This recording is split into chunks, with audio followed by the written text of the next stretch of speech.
Now, up to preparation, you're all very happy. Say, I'm confident now. I have learned that I should not be self-conscious. Now I can look into the eyes of the audience and I can speak. I don't mind about the surroundings. I have made a preparation also 10 times of what is required. Now I'm very rich. I can directly go to any classroom and then I can render the speech.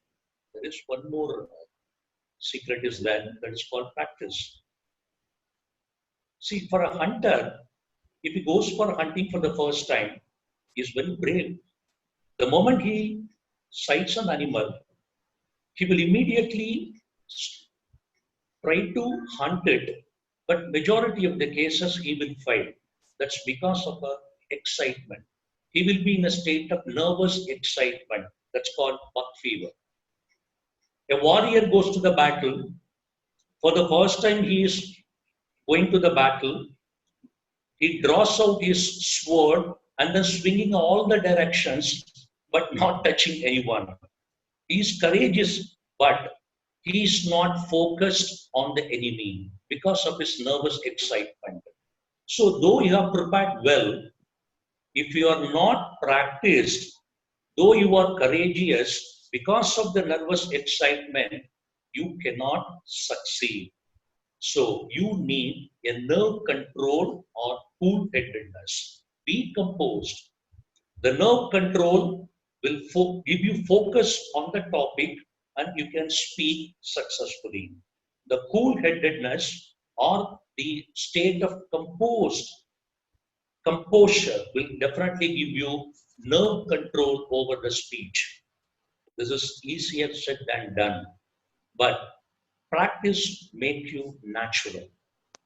The repeated exercise make you a master in that. You can bring your nerves under control. It will be thoroughly under control. And your fear will definitely vanish. Because of your successful experience, your fear will definitely vanish. So, normally you might have heard that practice makes a man perfect. But remember, practice makes you natural. You become natural because fear is unnatural. You are afraid of something unnatural. You are in a state of nervous excitement, unnatural. But when your nerves are under control, you are natural.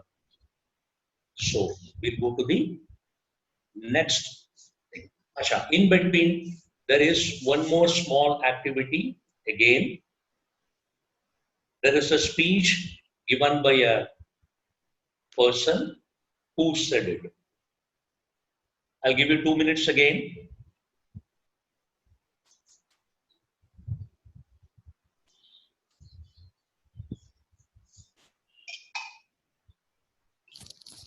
Is this during the Bangladesh war?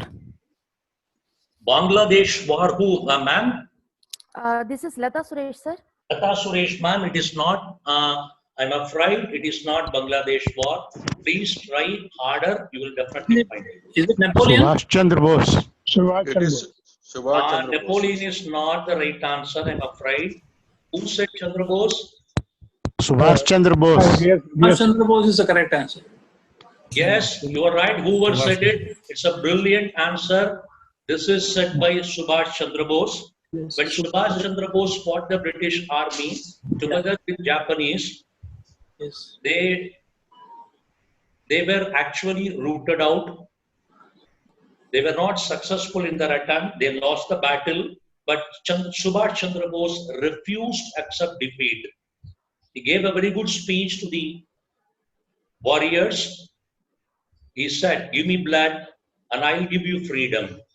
So they believed in Subhash Chandra Bose and then they started following him. Though they were not successful, but they fought till their death. That was the power of speech given by Bose.